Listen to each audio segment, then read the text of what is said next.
Today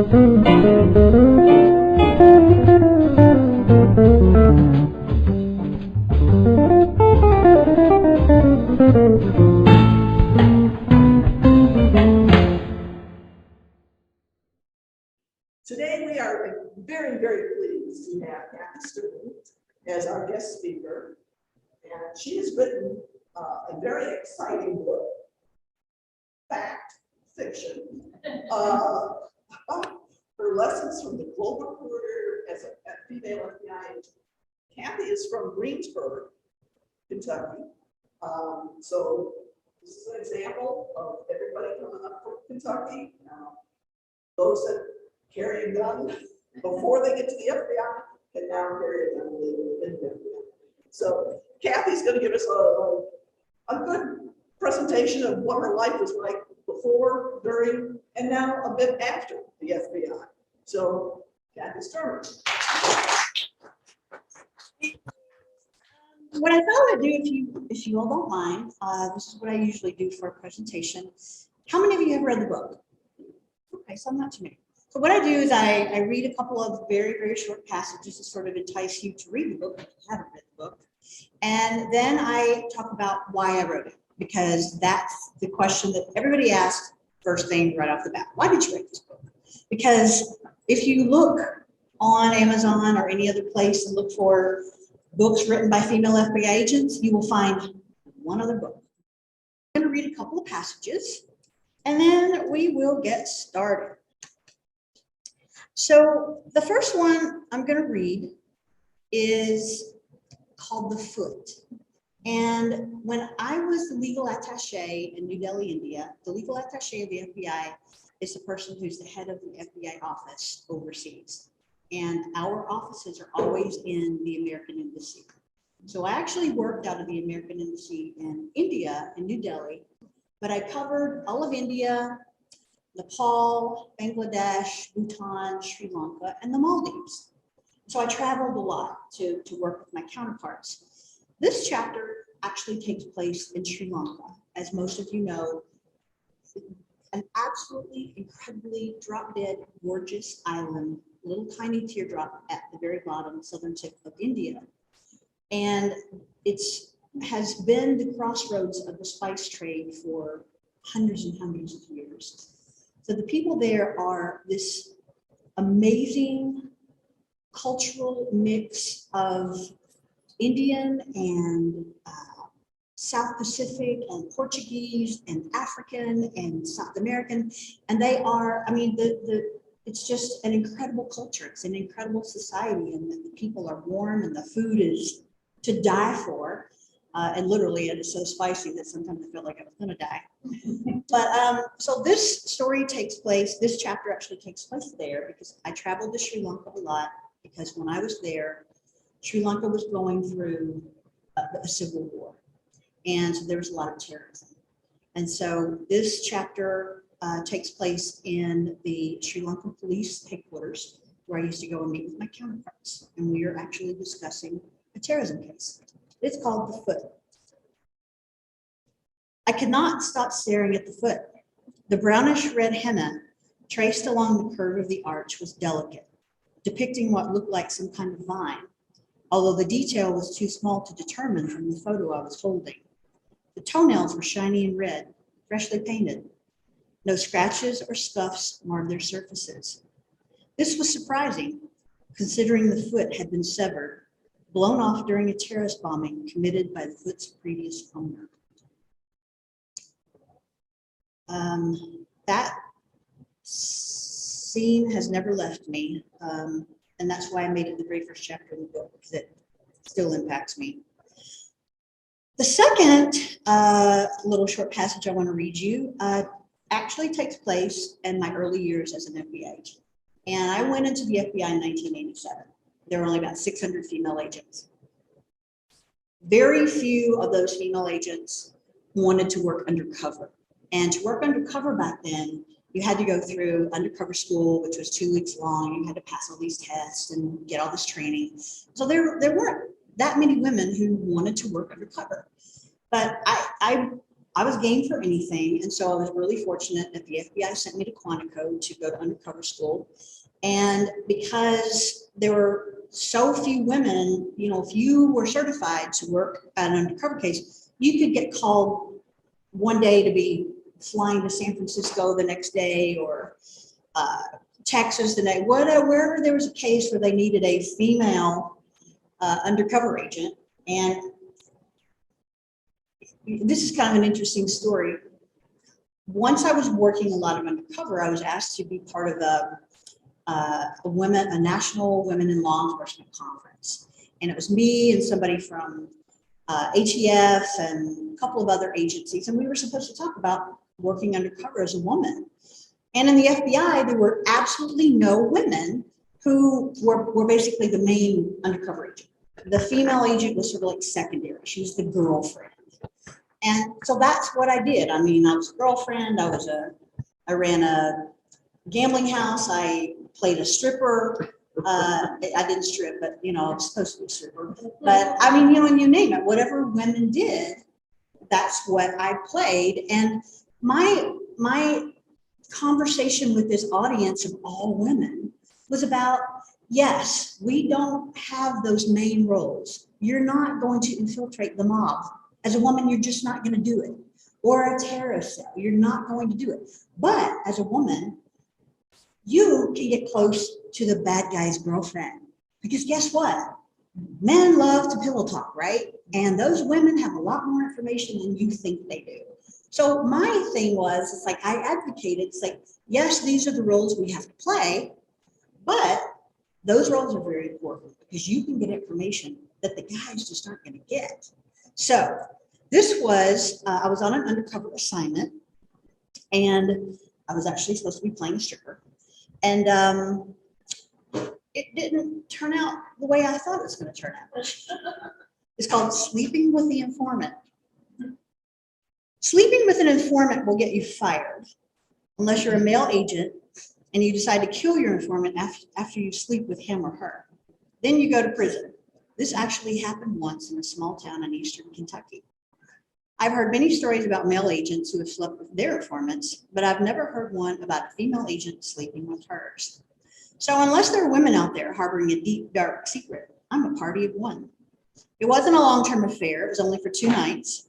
I didn't make it a habit. And I didn't kill him afterward, although the thought did cross my mind while I was sharing a bed with him. Now, did I sleep with the informant? Not really. But I actually did, but I didn't. So you have to read the book to find out what happened. So anyway, I reference an FBI agent who killed his informant in eastern Kentucky. I don't know if you guys, there was a Netflix movie recently, I think last fall, and it was about that very case. And I forget the name of it, but Emilia Clarke, the actress who played in Game of Thrones, she played the informant who gets murdered by the FBI agent, and he's now in prison for obviously good reason. But it was a real thing. He murdered her. They had an affair. She was going to tell about the affair. He decided, well, that's not going to be good for my wife, so I'm just going to kill you and dump you in a ravine. So he did.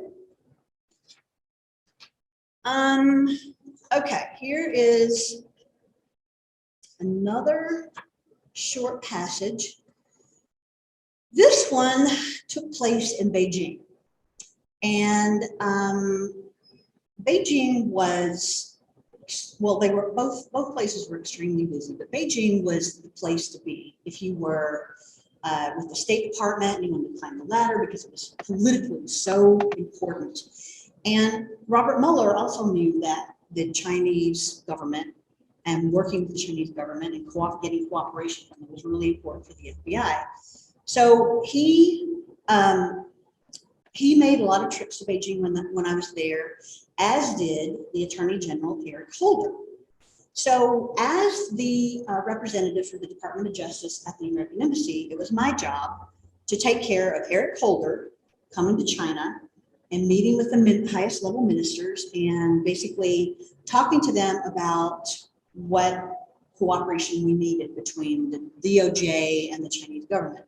So when such a high level person comes to a foreign country, it is chaos for months in advance. You literally, and I'm not kidding, you work 24/7 for at least 3 or 4 months in advance, because you have to work with the Chinese government to talk about, you know, what you're going to talk about and exchange questions and talk to them about his protection and his security. And they're going to shut down certain streets in Beijing to make sure that he doesn't get assassinated, and all kinds of all levels of things that go on every single day that changed every single day. So by the time the person arrives, you're just freaking exhausted. So this particular event occurred when Eric Holder was making a visit to Beijing, and I had taken care of it. And I thought I had thought of every single thing that could go wrong.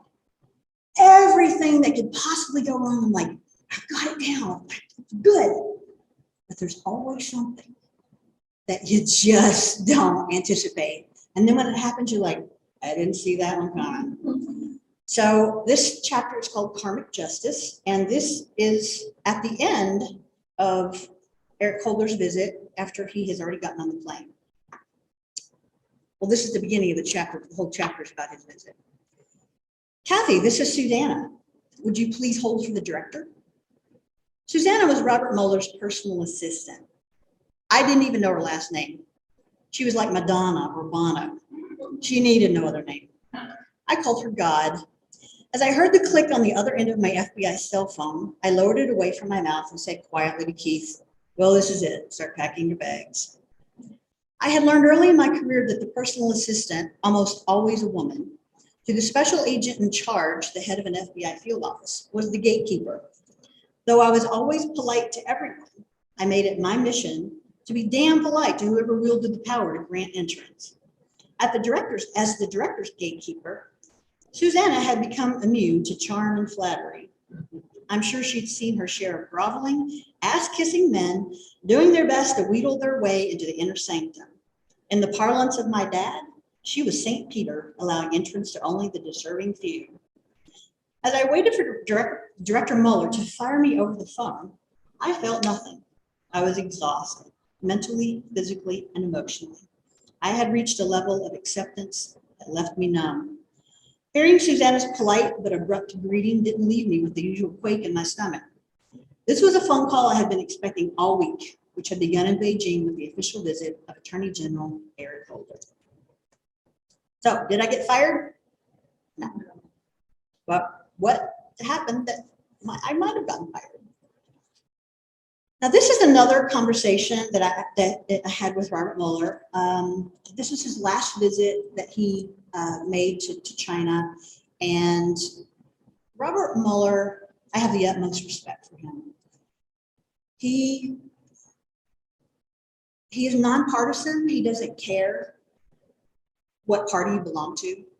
He's going to do what's right, and that's it. That's what he cares about. He's going to follow the law. He's going to do what's right. He's going to do what's just, and he's not the kind of person that likes small talk. He's all business. When you are in his presence, you don't talk unless he asks you a question. And when he does ask you a question, you better have the answer, and you better have a good answer, and you better do your job, and you better have done it 1,000% more than what he's expecting from you. And that's the kind of man he is. So I'm in the vehicle with him, and I'm taking him back to the airport after his visit to put him on the plane to go back to Washington, D.C. And so this is a conversation that we had. I was sitting with Director Mueller in the armored vehicle on the way back to his return flight to the U.S. He turned to me and asked, may I ask you a question? Crap, I thought. I hope this isn't about the Wheels Up party, which is earlier in the chapter. I was more shocked than surprised. Director Mueller did not engage in small talk, nor had he ever asked me a personal question. I thought, you're the director of the FBI, I'm going to say no. Hoping I didn't sound as wary as I felt, I said, of course. He said, you've been legat in multiple countries dominated by men, some predominantly Muslim. Did you ever feel you couldn't do your job because you're a woman? Now I was truly stunned. Silently, I continued to stare at him. His gaze, as usual, never wavered. Should I tell him the truth, I thought? If I do, will he think I'm complaining? I wanted to make sure I did nothing wrong, said nothing wrong. This man was my boss, the head of the entire FBI. He could remove me from my position with just a few words. I opted for the truth. You have to read the book to find out what I said. Okay, so people always ask, why did I write this book? So when I first came back, well, even before I came back from overseas, when I would come back for conferences to DC or meet with some of my colleagues, they'd be like, tell me some crazy stories working overseas. And so I would tell these crazy stories, funny, the kind of stories that you just can't believe this shit happens, you know? And so people kept saying, you know, you should write all these stories down. You know, when you retire, you could write them and they'll be funny and fun and everybody will sort of get a feel for what it was like to work overseas. And so I thought, you know, that might be kind of fun. And I would make little notes to myself so that I wouldn't forget a story that I wanted to write, like don't forget the monkeys and things like that. Because I could never keep classified notes because that, you know, when I left the FBI, everything got shredded with the FBI. So everything either had to stay up here or cryptic little notes that didn't mean anything to anybody else. And so I thought, okay, I'm gonna start writing stories. And then when I came back to the United States, people would ask me, would you give a presentation to this group or that group or whatever? And sure, I'll talk about, you know, working overseas and being a woman over there. But it was kind of interesting because about half of the questions I would get asked had nothing to do with the FBI. They were like, where are you from? And how'd you go from being a little farm girl in Kentucky to speaking Chinese and being the head of the FBI overseas? And so I thought, I never really thought about that journey. But everywhere I went, people kept asking me, how did you do that? How do you go from there, the farm that is literally in the middle of nowhere, beautiful as it is, to where you went? And so I thought, well, maybe I need to add that to the book. And so I started writing that. Then as we moved here and we moved back to Kentucky after I'd been gone for about 35 years. And I thought, okay, now's the time to really get serious about this book. Do I really want to do it? So how do I want to focus this book? I started taking writing classes. And then about that time in the newspapers, the New York Times, there was an article about, I want to say 12 or 14 female agents who were in training at Quantico. They were suing the FBI for discrimination on the firing range. And it talked about what happened to them, and they stepped up as a group and said, we're going to put an end to this. And when you read the book, one of my main stories that I write about is how a firearms instructor purposely tried to get me kicked out of the FBI on the firing range. I grew up in Kentucky. I've been around guns my whole life. And what he did was he changed the sights on my gun on purpose so that whenever I tried to shoot, blank target, blank target. How did I get past that? And he so underestimated me, not just as a woman, but as a person, and as a person from Kentucky. He's like, dude, I know what Kentucky windage is. Watch this. Of course, I can say that now, but back then I was scared as hell, you know, because it's like, he is purposely trying to get me kicked out, and I knew it. And so I wrote a chapter about that. And then I see how many years later, 30 years later, it's still happening. And these women are saying, yeah, no, we're not going to put up with this. And I thought, okay, all of these stories that I thought, you know, I'm not going to write these stories. I'm just going to make it fun and funny and light. Like, no, now I need to make it real. And so I started writing the stories about my career, being a woman in a man's world, what that was like, the things that I dealt with, but also some of the things that other women dealt with. Here's the kind of interesting part. So I reached out to other former female agents, and I was just like, I really want to tell other women's stories. Because we'd all like confided in each other as to things that had happened to us through our career. And they were like, nope, don't talk about it, don't talk about it. except for one of my best friends. And I said to her, she has one of the most heinous experiences in the FBI that I've ever heard, except not all of it's in the book. I had to leave some of it out. And after we talked and talked, and I wrote the chapter and I let her read it and I rewrote it and we talked about it. She said, okay, I'm okay with you writing about it. She's the only former female agent who let me tell her story, which just has amazed me. But anyway, so when I say this, it sounds like the book is like I'm complaining, and it's not. There are some stories in there about some issues that women had in the Bureau, issues that women are obviously still having. And since I've published this book, I have literally gotten hundreds of emails. 99% of them are from women. They're from young women who want to be in the FBI, and they're like, you know what? Your book actually makes me want to be in the FBI more, because I'm going to go in there and I'm going to change it. I'm like, that's what I want. But then I've also had emails from women who, interestingly enough, former female FBI agents who quit, who resigned, who didn't retire. They quit because of things that had happened to them. And one woman, she's still afraid to talk to me. She reached out to me. She said, I quit for a reason, and I've been afraid to talk about it.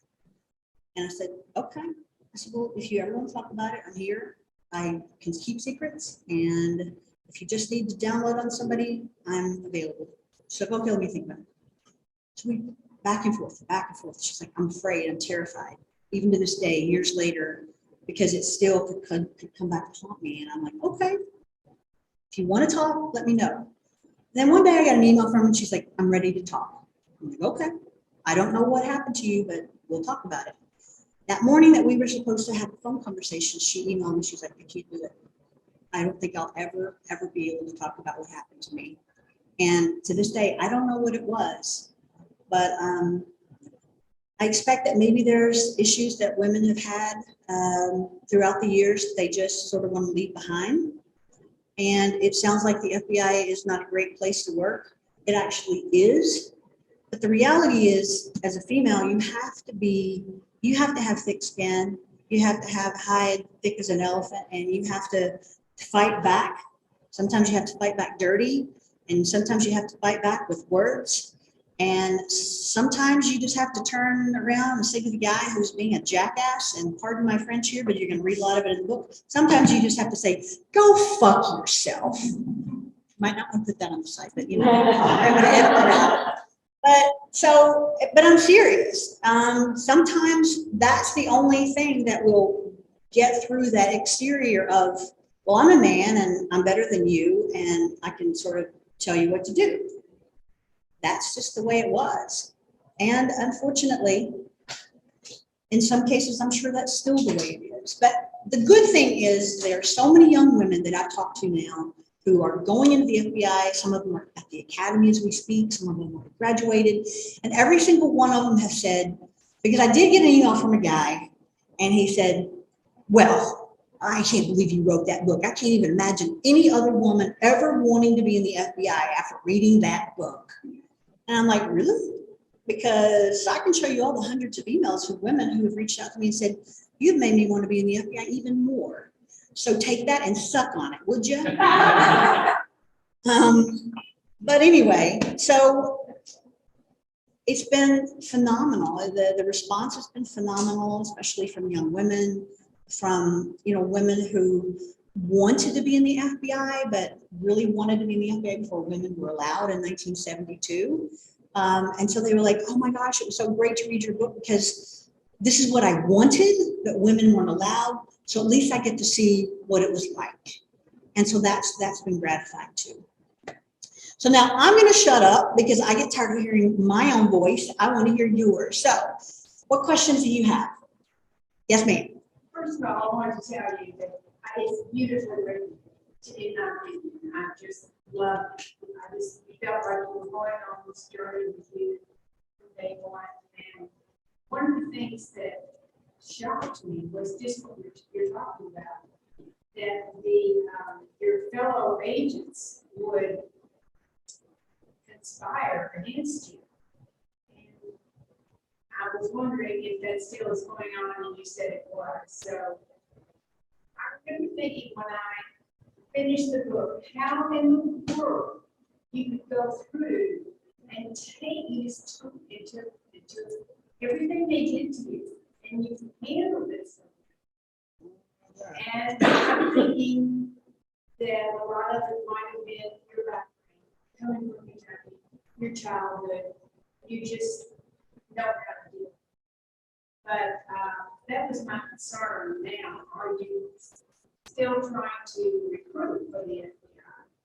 And you say there's a lot of women in Quantico now, or back to the academy. So that was my big question. Do you still have a lot of women in FBI, or have they restricted that? It's really in the last few years, you know, and I'm just going to be very honest here. I'm pretty transparent. During the last presidential administration, the FBI lost a lot of people. People quit. The morale was really low. Really, people were just like, once they could retire, they just left. Usually, once people reach the age of retirement, they generally stay on, you know, at least a few more years. And people were leaving in droves. They weren't even waiting for retirement. They were just quitting because it was terrible. Because the FBI, in everybody's eyes, was a bad organization.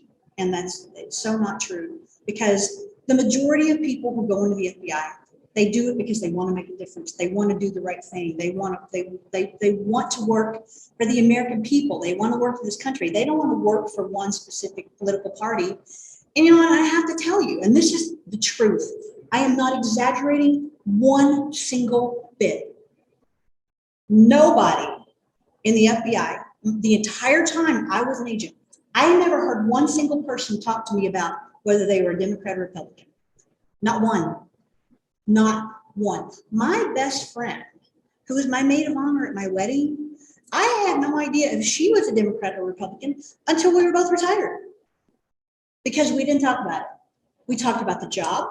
We talked about cases. We talked about what needed to be done. We talked about being patriotic. We talked about what was right for this country. We talked about our concern for this country. We talked about our concern for the people, but not once did anybody, at least in my presence, and believe me, you know, a lot of us got together outside the job, you know, we didn't even talk about it then. I had no idea who some of my best friends were rooting for as far as president or politician, nothing, not a clue. And for the FBI to be politicized the way it was, I think it really broke a lot of people's hearts. And I think that's why morale went down. And so there was no recruitment during that time frame to recruit women. And so the percentage of women also declined. It was declining before that. After 9/11, you know, there was a spike in people, you know, joining the Bureau, and then it kind of came down. But now what I'm seeing is that a lot of the field offices are doing their own active recruiting in their region. You know, they'll hold like gatherings to say, you know, if you are a female and you have this type of background, you have a college education, if you want to, you know, have a dynamic job, it's like they're recruiting, you know, they're having recruiting sessions. And so I'm thrilled to see that happening. So I think that is changing. And from what I understand from the young women who have emailed to me and talked to me after they read the book, they were like, you know what, we want to be the change that this organization needs. We want to be those people who go in, because my motto to them is this: don't let the FBI change you, you change it. And so they all go in and they're like, they're going to take this motto and I'm going to run with it. And it's just been phenomenal. So I think that's going to change. I do. Because the FBI is a great organization. Does it have its flaws? Yes, it has, just like any other organization, other agencies, corporations, you name it. I mean, there's flaws. We're human. We have flaws, but it doesn't mean that we can't evolve and change and become better. And The FBI does need to do that because it does need more women. It does need diversity. You know, if you are an organization and you want to go after a terrorist cell, you're going to have to find people who can go into certain communities and communicate and get people to trust them so that the information can be shared. That's just a given. It's like me saying, well, I'm going to go talk to the mobster's girlfriend because I can get her to talk to me. I won't be able to get the guy to talk to me, but she'll talk to me. And it's the same thing. It's the same principle. So, you know, I'm an advocate for the FBI becoming a more diverse organization. And I think that they're finally seeing that too. But we'll You see. think the group has been ever since January 6th?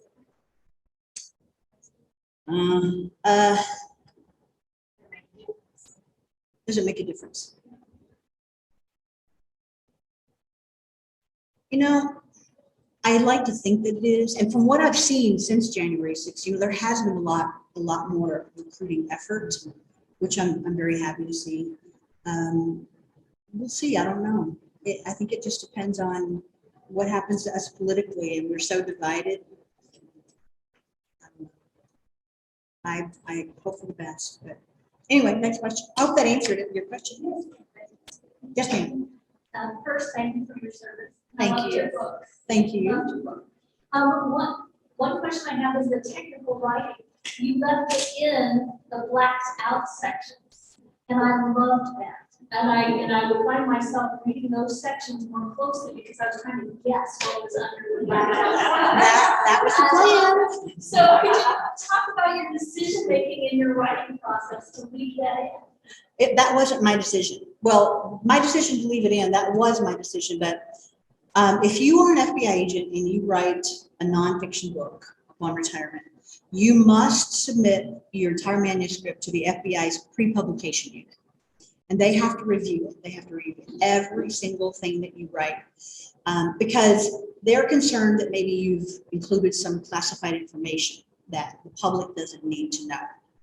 And that's kind of a long process, and you have to go through a lot of things like, well, when you wrote this, can you find this in the public sector? Can I find this on the internet? You know, I'd have to do, I mean, I purposely, I worked classified stuff my entire career. And so I know what to include and what not to include. But there were some things that they said, well, this is not classified, but the public doesn't need to know it. And I'm like, well, I don't agree with that, but okay. So those parts I left blank. I left dark because I figured it'll be fun for people to guess what they are. But some of them I even argued. I was like, seriously, this is just crazy. For instance, it'd be like blank director David Petraeus.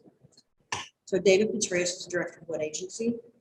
The CIA, right? So they marked out the letter CIA. And I said, well, like, why?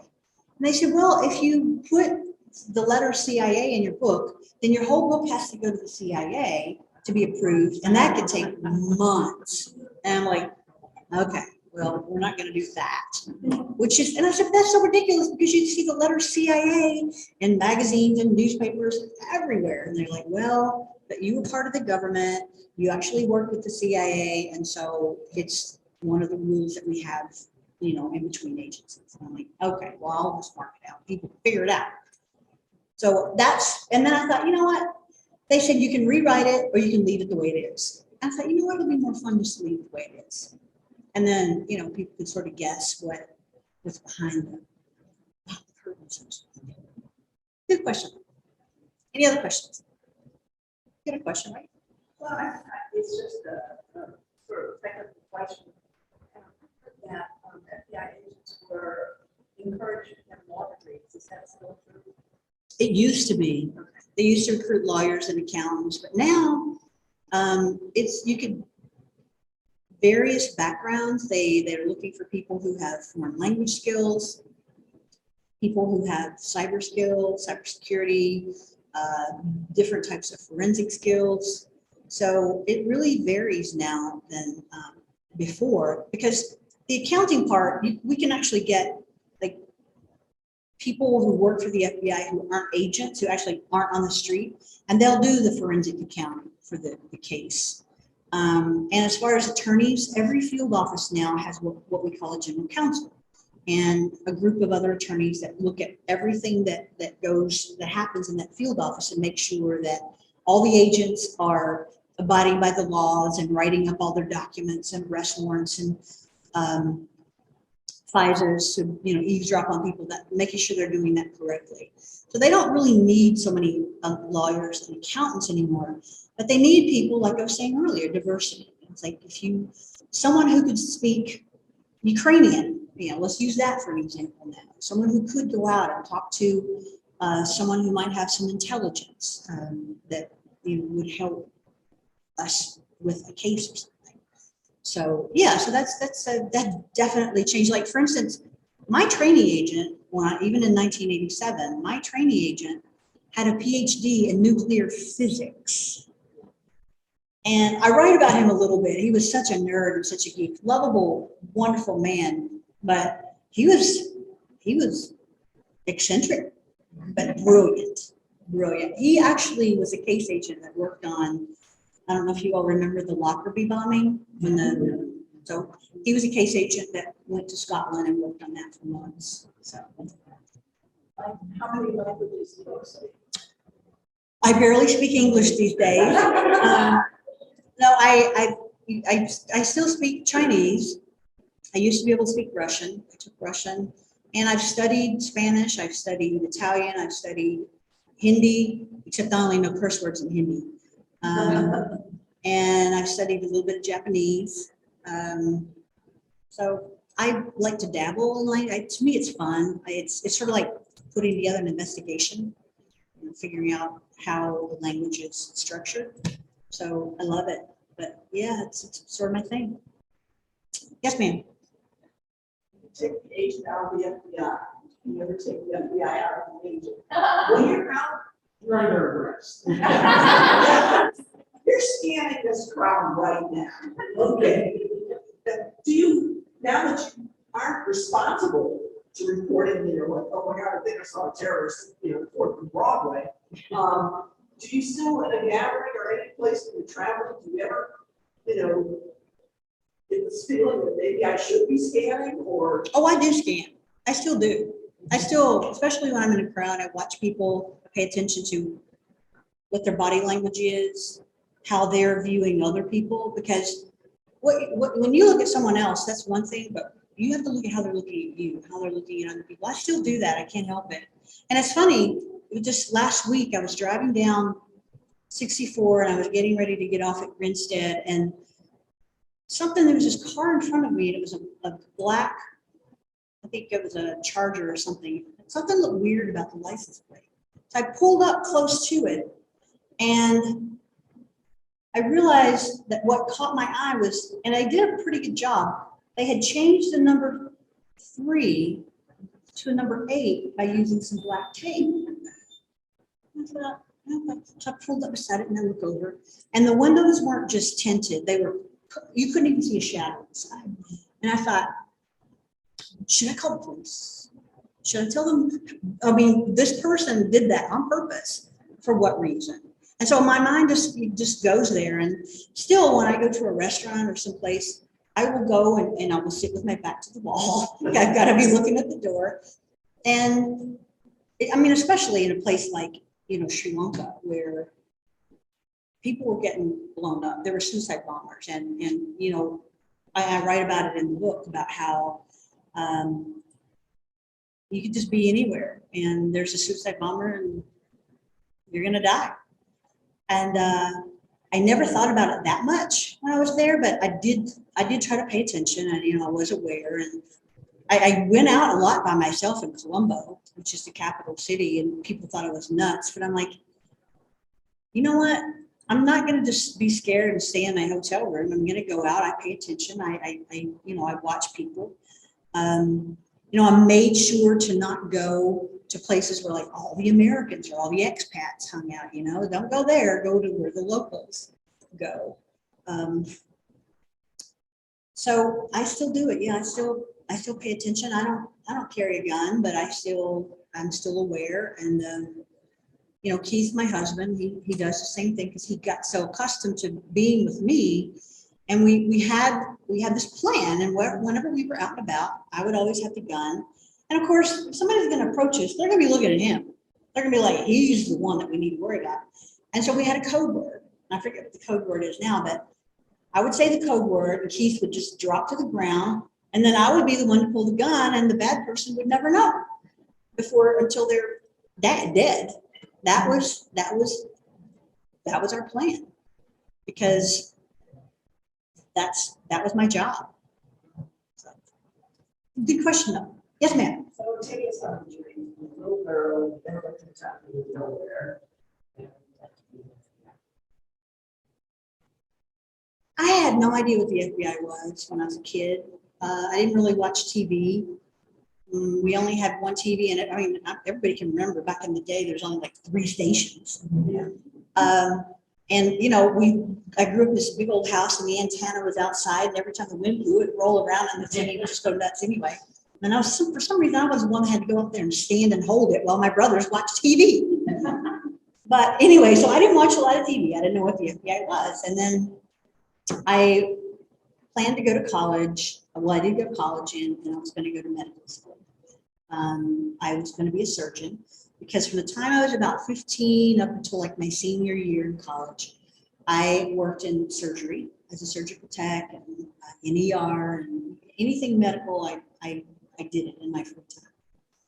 And then I realized that it's not what I wanted to do. A lot of that was because my family expected me to come home after medical school and take up residence in the same small town where every other person in my family is still. And I didn't want to do that. And I decided that I wanted to do something different. I've always wanted to do something different, but I didn't really understand that until I was in college. You know, it's like you know that you want something more, and you read books and you dream about other places, and you think someday. And then I realized right before I was getting ready to take the MCAT, if I take this MCAT and go to medical school, my someday is never going to happen. And so I changed majors and started working on my MBA in international business. And then a friend of the family said, you know what? I know you want to do something different. I know you want to be adventurous. I know you want to do something that other women don't get to do. Have you thought about the FBI, CIA, Secret Service, and the State Department? You know, they get to travel and they do all these amazing things. And he goes, think about that. He was the Kentucky State Trooper, by the way. And I was like, okay, I'll do that. And so I started applying to all these agencies. And I write about that process in the book. Specifically a very interesting polygraph I had to take with the Secret Service, but ended up with the FBI. So it was by accident, but I don't believe in accidents. I don't believe in coincidences. I believe that the universe was pointing me in this direction, and it was an amazing career. It was an amazing journey. I wouldn't change a thing, even the bad stuff. I just wouldn't. So that's how it happened. I don't want to say accident. There was a reason for it. And I think I was adventurous enough to walk through that door. That's what I did. And I'm very grateful for it, which goes back to your point. You know, how do you handle a lot of the situations? And, you know, I grew up with a father who was a World War II vet, and he was not an easy child. Let me just say this. He was 6'6", big man. And like a lot of World War II vets, he came home changed. And so my childhood was a learning experience of learning to be strong and learning to be tough and learning to take a lot of crap. And that's when I first got to Quantico. And one of the guys had a bad knee. Well, it wasn't a bad knee, but I was having a glitch in it, which hurt my running. And he was helping me out. He was the trainer. And he was just like, have you cried since you've been here? And I'm like, really? Do I look like I need to cry? You know, in my household, if you cried, you got the crap beat out of you even more. It's like, do you think I'm gonna cry here? I didn't say that up to him, but I think he could tell from the look on my face that I was like, the hell are you talking about? And, but that was just my attitude. It's like, no, you don't do that.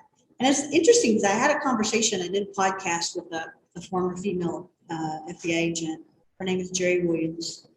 And she does a great job of interviewing former agents. She and I had a conversation about crying in the FBI and how it's not allowed, which is why I do have a scene in the book where I talk about actually crying. And it was one of the fortunately, it was not in front of many people. It was one of the most mortifying times I can ever remember in my career because it's like, you just don't do it.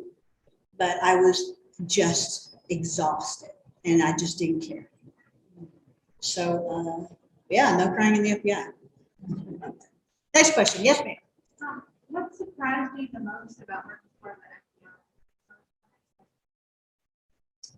the FBI? I think the most unexpected thing is how close you become as a team of people who work together.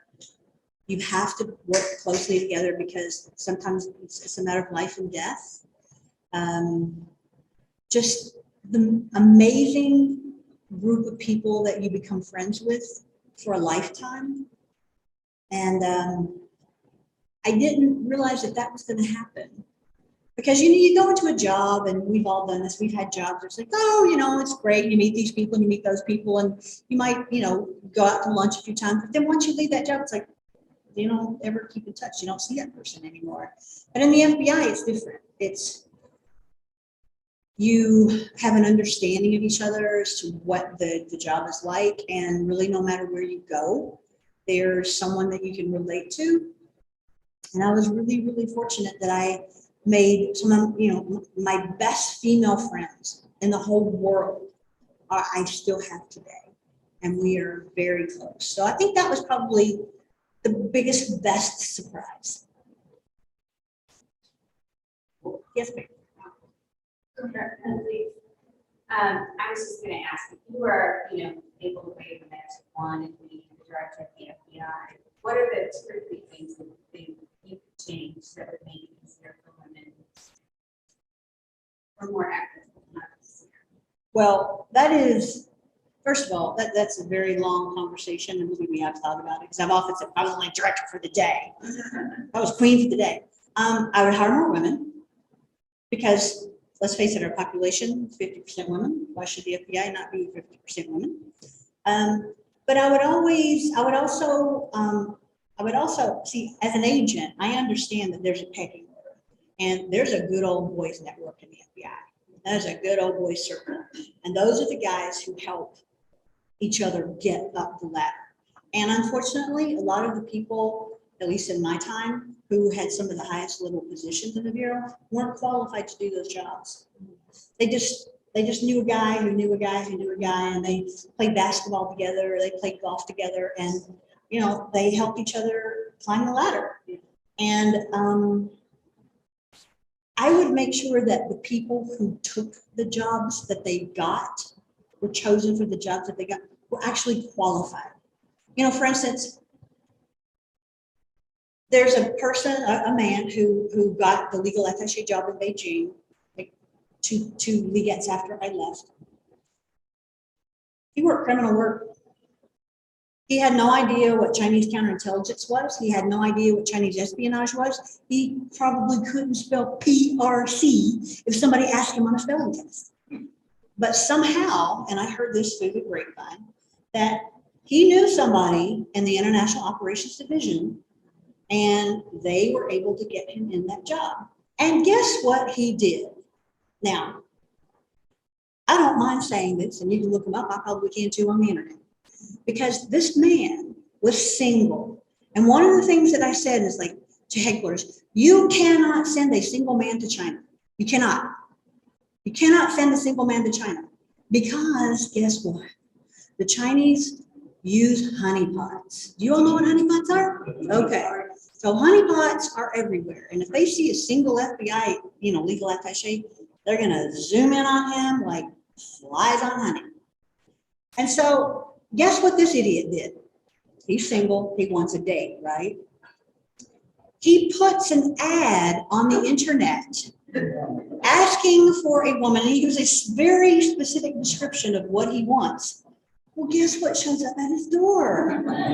Miss Perfect. And he doesn't tell the FBI about it, which he's supposed to do. And everybody's like, the Chinese MSS, they were like laughing. They're like, oh my God, this is great. This guy's an idiot. He's ours now. And he eventually, see people, I guess, I honestly think it was another agency that finally told on him and he got removed. But it's just like, okay, that kind of thing, he shouldn't have been there in the first place. He should not have been there. So I would change that kind of crap. And I would do it really fast so I could get it all done in a day. Next question. Yes, ma'am. From, you lived outside the United States for so long in other cultures. When you came back to the United States, was there an adjustment period personally? And what would you like Americans to know about how other people around the world view Americans? Well, I think that's changed. But when I came back, I really would have wanted Americans to know how grateful they should be. How grateful they should be for this country where up until recently, I felt like we had a lot more freedoms than we have. Because everybody in the world, and I'm not exaggerating it was my experience everywhere I went, America is revered. Everybody loves America. Everybody wants to come to America. Everybody wants to be America. Everybody wants to copy America. You know, Keith and I would go to different countries and, you know, we'd go out to dinner and we'd be like, oh, this is gonna be great. You know, we'll have some ethnic food and we'll get to hear some ethnic music. They are always playing American rock and roll. And sometimes it was like a person, it was so funny. We had some of the biggest laughs, but we were in Sri Lanka. Keith had come down with me I was down for a week and he flew down on a Friday and we were gonna spend the weekend. So we went to this little restaurant and there was a band playing and it was a Filipino band. And this little Filipino girl had this giant voice. She was singing Neil Young. It was obvious she had no idea what she was saying because some of the words came out all wrong, but we just cracked up because we're in Sri Lanka and all the people around us were Sri Lankan, but yet we're hearing American music. And so my point is, America has been this almost magical presence to the rest of the world. And it was so amazing to understand that. It really was. Just everywhere I went, people just wanted to talk to me because I was American. What's it like? Can you really do this? Is it like this? You know, could I do this? And can you get me a visa to the United States? I'm like, sorry, you have to come. So go talk to them. But and I actually write a chapter about that. I write a chapter about being around the table of my colleagues from other countries, Canada, the UK, and all those, and we're having a discussion. And that discussion is something that I question whether we're having now, because they were looking to the United States. The question was, well, what's the United States going to do? Because whatever you do, we're going to follow. And I don't know if those things are happening now in the world, because I think what we're seeing in the world now is, well, if all this can happen to the United States and they can be so divided, then we're all screwed. We can happen to us. And that really, really worries me because I really wish that even now, I really wish I could just grab hold of the United States and go, do you have any idea how revered this country is and how the rest of the world looks at us? They follow us. They literally do. It's like, what's America going to do? It's like, oh, shit, if America's going to do that, then is that going to happen to us? And I really would like to just shake some sense into this country and make them realize the position that we have everywhere in the world. And it worries me that that's changing. Hope that answered your question. And I'm so glad you said that. I mean, that really is, if you can tell that everybody is to, that is great, a great message. That's, it's so true. I do tell people that, and my publisher actually asked me to write the chapter in the book. I forget the name of it. It is about me sitting around the table with my colleagues and how they look to the United States. And my publisher said, why don't you extrapolate that out and try to write an essay about, whether or not you feel like that's changing. And actually it was my publicist. And then because I wanted to try to get it into the Washington Post. And then my publicist left, and then my publisher was like, yeah. So I've actually thought about writing that, rewriting that chapter and then making it more of an opinion piece and trying to get it. You have an audience and you should do that. Yes, you should do that, please. It's one of the things I'm thinking about. It's just like I was also asked to write a piece about gun control, and they were like, "You're the perfect person to write about. You were a former FBI agent." And I'm like, "Yeah, I'm not going to." No, I don't want somebody showing up on my doorstep saying, "You want to see a gun? Well, here's a gun."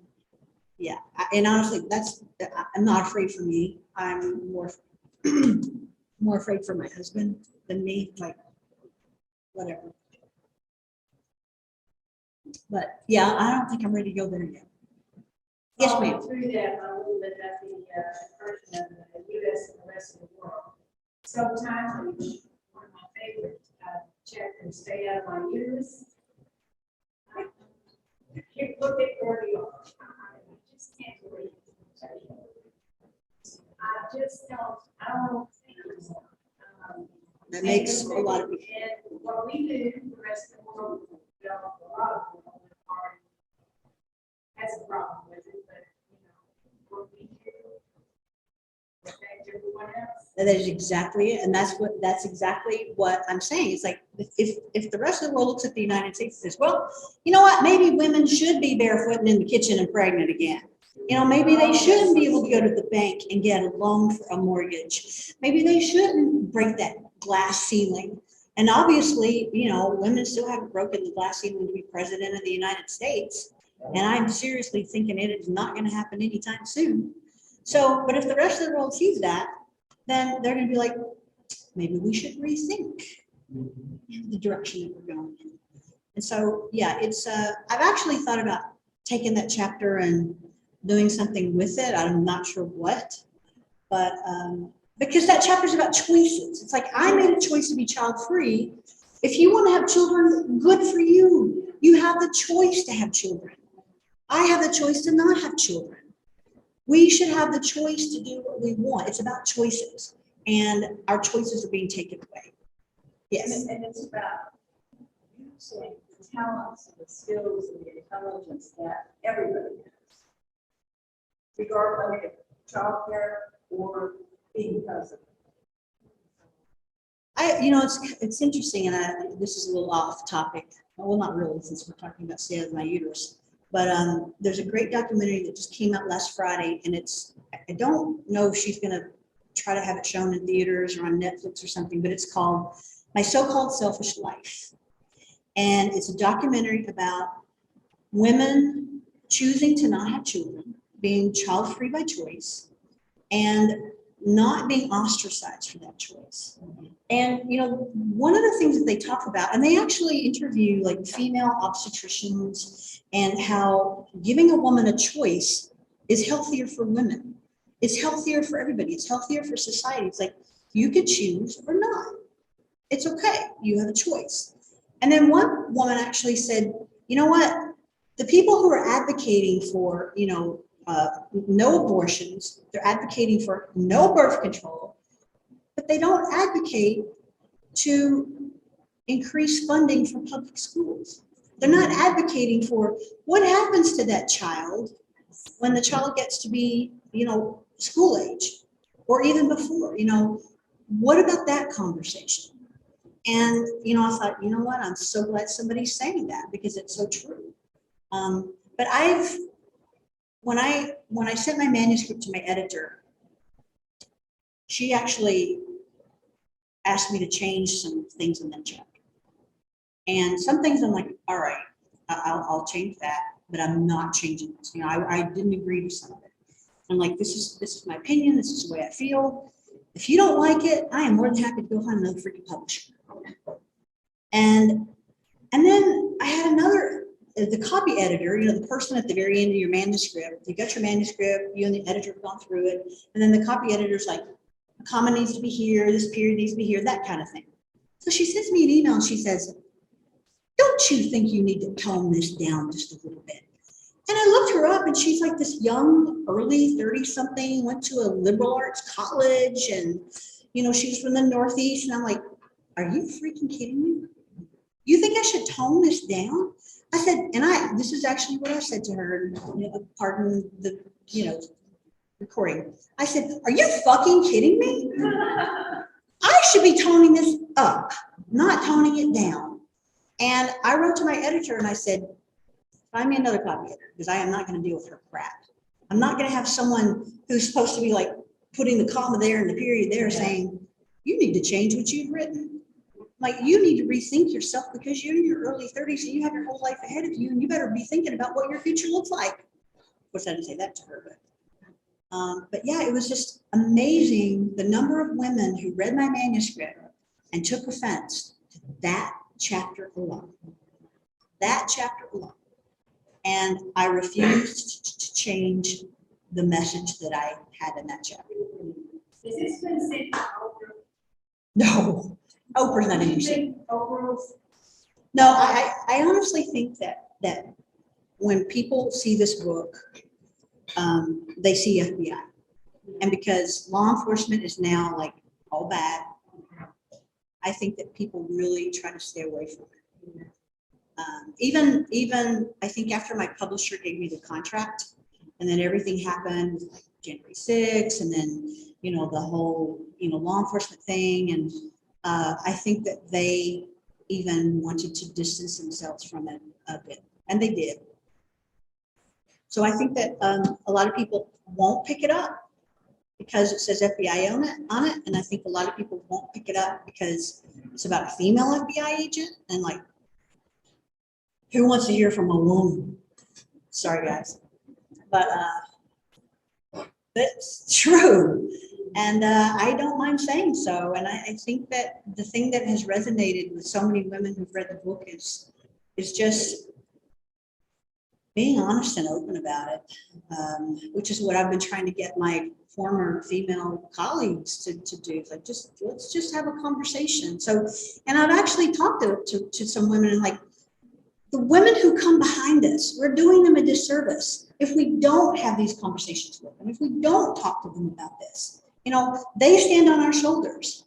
And so if we aren't honest with them and they go into the FBI and then they're like slammed upside the head with this crap that they didn't expect, then we've done them a disservice, and I don't want to do that to them. And because, I mean, I stood on the shoulders of women who came before me in the FBI. And there was one woman, I was scared shitless of her. I found out later, she was the 6th woman or 7th to ever be hired in the FBI. And I thought she was meaner than a two-headed snake. And I realized what she must have put up with in her career. And so her philosophy was, suck it up. I don't want to hear you bitching. I don't want to hear you moaning. You know, I had to do this, now you're going to go do it. And I'm like, oh, okay. But now I get it. You know, once I realized who she was and what she'd gone through, I'm like, oh, I get it. You know, I stand on your shoulders, and I sort of want to have a softer approach to the women coming after me, though. It's like, hey, here's what you need to know. So yeah, and I tell them one of these days someone's going to stand on your shoulders, and so you be that person that I'm being for you. I think as far as women are concerned, no matter what you do, no matter what career you have, no matter what job you have, as far as we women are concerned, that's what we need to do. We all are standing on the shoulders of some woman who came before us, and someone's going to stand on ours, and so on and so forth, until maybe whoever is standing on somebody's shoulders at the very top of that glass ceiling will just crush it one of these days. That's what I'm hoping. But we shall see. We can only hope. Fingers crossed. Any other questions? You all have been a great, yes, ma'am. Where were you undercover, if you can say? Pretty much throughout the United States, just depending on, what the case was, drug case, corruption case, Wall Street cases. So it was in this country? Oh, yeah, it was in this country. Wherever they needed a female to show up and be a girlfriend or whatever they needed, I did it, and it was fun. But then after I met Keith, it wasn't so much fun anymore. Because after a while, you get tired of it. I write about it in the book. After a while, you get tired of being a bimbo, and that's pretty much what you're expected to be. So I did it. I got tired of it. I'm like, I'm not doing it anymore. So, and then I met Keith, and when you're undercover, as any undercover, you take a different identity, you take different photos of yourself, different name, you name it. You're a different person, and so I couldn't tell Keith where I was going. I couldn't tell Keith when I was coming back. I couldn't tell him what I was doing. I mean, he just had no idea, and that was great when I was single and carefree, and then I met him, and I was like, I don't want to do this anymore. And so I quit doing undercover work, which was good, because by that time other women were going to undercover school and were willing to go out and be the bimbo. So anything else? You all have been great. Did you have? Well, I was just gonna say, first of all, thank you. That was wonderful. Are you all great?